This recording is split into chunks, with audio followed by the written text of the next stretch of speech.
Magic Emperor Chapter 499. Ang nakaraan ipinakita ni Chupa ang gamot na level 12, na may mga sangkap na level 10. Kay matandang yan agad naman naglaway si matandang yan dahil gusto niyang subukan.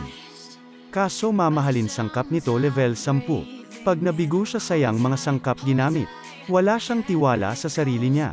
Pero agad naman pinakitaan ni Chupa. Siya ng kayamanan maraming level 10. Napawaw na lang si matandang yan dahil ngayon lang siya nakakita ganun kalaking halaga.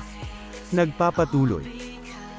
Pagkalipas ng isang linggo, sa base ng Lolo Clan, Chupa! Chupa! Sa wakas, nagawa ko na! Nagawa ko na! Nagawa ko na rin! Ano kaya itong pinagsasabi ni matandang yan na nagawa niya?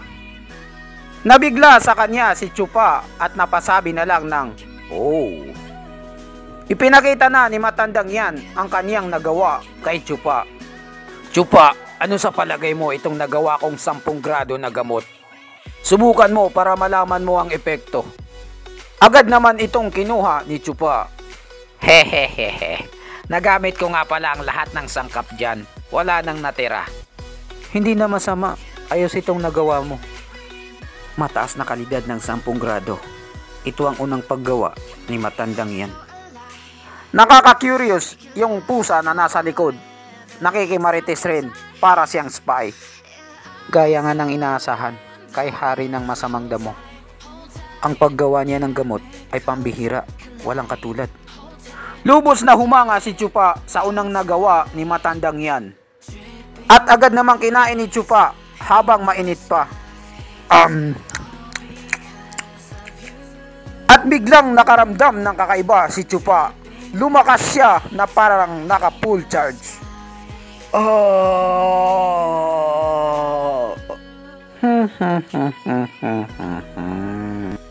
Ang sarap. Nag-level up si Chupa. 6th Profound Heaven Stage. Matandang yan. Magandang nagawa mong gamot. Para akong napunta sa langit. I'm feeling heaven. Isa ka talagang matalino pagdating sa paggawa ng gamot. Tuwang-tuwa naman ang buto ni matandang yan dahil sa papuri sa kanya ni Chupa. Hehehehehehe. Kunin mo itong gintong singsing na 100 carats. Pwede mong mabenta sa pawn shop ng malaking halaga. Naglalaman ito ng maraming sangkap para sa paggawa ng level 12 na gamot. Gawin mo ang lahat ng makakaya mo sa paggawa ng gamot para mailigtas mo si matandang Lee. Chupa, talaga bang binibigay mo to sa akin lahat para lang makapag-practice ako? Matandang yan, hindi naman sa pagmamayabang, pero marami pa akong nakatago dito. Mas mayaman pa ako sa gold bars ni na Marcos. Kaya walang problema sa akin, magsabi ka lang kung mauubos yan. Napaluha na lang si matandang yan na parang iiyak dahil sa tuwa. Hindi talaga ako nagkamali ng tinahak na landas. Dahil nasa likod namin ang Land Bank of the Philippines. Ito ng pinakamalaking biyaya sa buong buhay ko. Nabigla at naputol ang moment ng dalawa dahil sa may dumating. Kuya Chupa, masamang balita. Nasa panganib si Ama.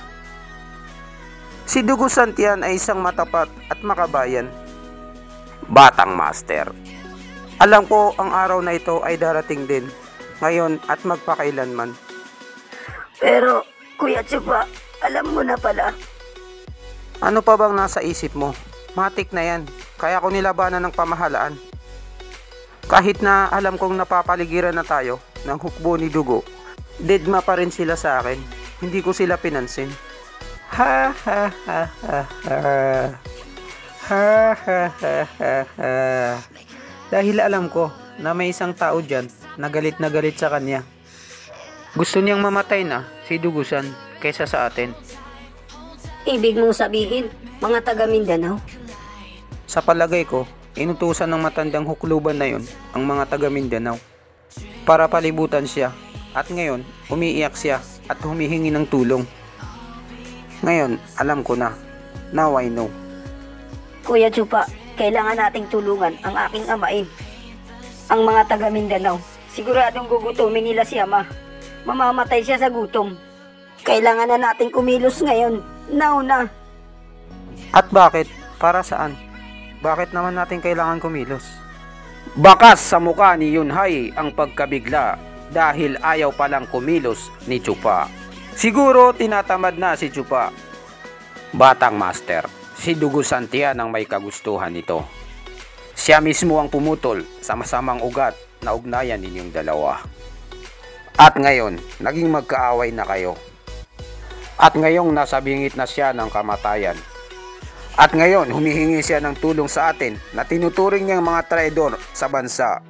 Di ba? Kaya siya lumabas para ubusin tayo. Hindi magmumukhang parang naglolokohan lang tayo dito. Ha ha ha ha ha. Hindi na makapagsalita si Yunhai dahil napisa na siya sa sarili niyang mantika. Kahit ano pa man ang mangyari, siya pa rin ang aking amain. Itinuring niya ako na parang pamilya sa nakalipas na ilang taon. Napakabait niya sa akin. Kaya lang naman siya pumunta sa akin dahil sa trabaho. Inutusan lang naman siya ng mahal na emperador. Ang aking amain ay napakamatapat niya sa bansa. Hindi niya kayang sawain ang utos ng emperador. Naniniwala ako na hindi niya rin kagustuhan ang mga nangyayari para utusan niya ang mga tauhan niya na lusubin tayo. So, ano ngayon sa akin? Napatulala na lang si Yunhai dahil wala palang pake si Chupa kay Dugo Santian na kanyang amain. Igagalang ko sana siya kung pumalag siya at nakipaglaban siya sa atin. Alam niyang nagkakaroon na ng kaguluhan at mapapasabak siya sa isang digmaan. Nagmukha siyang talunan dahil umatras siya sa isang laban. Tinatawag pa naman siyang Diyos ng digmaan. Nakakatawa ang titulo niya. Kahit sino, mabibigo talaga pagsasabak sa digmaan na hindi handa. Ang kanyang kapalaran ay selyado na mula ng oras na maglingkod siya sa emperador. Wala nang ibang talunan kundi siya lang.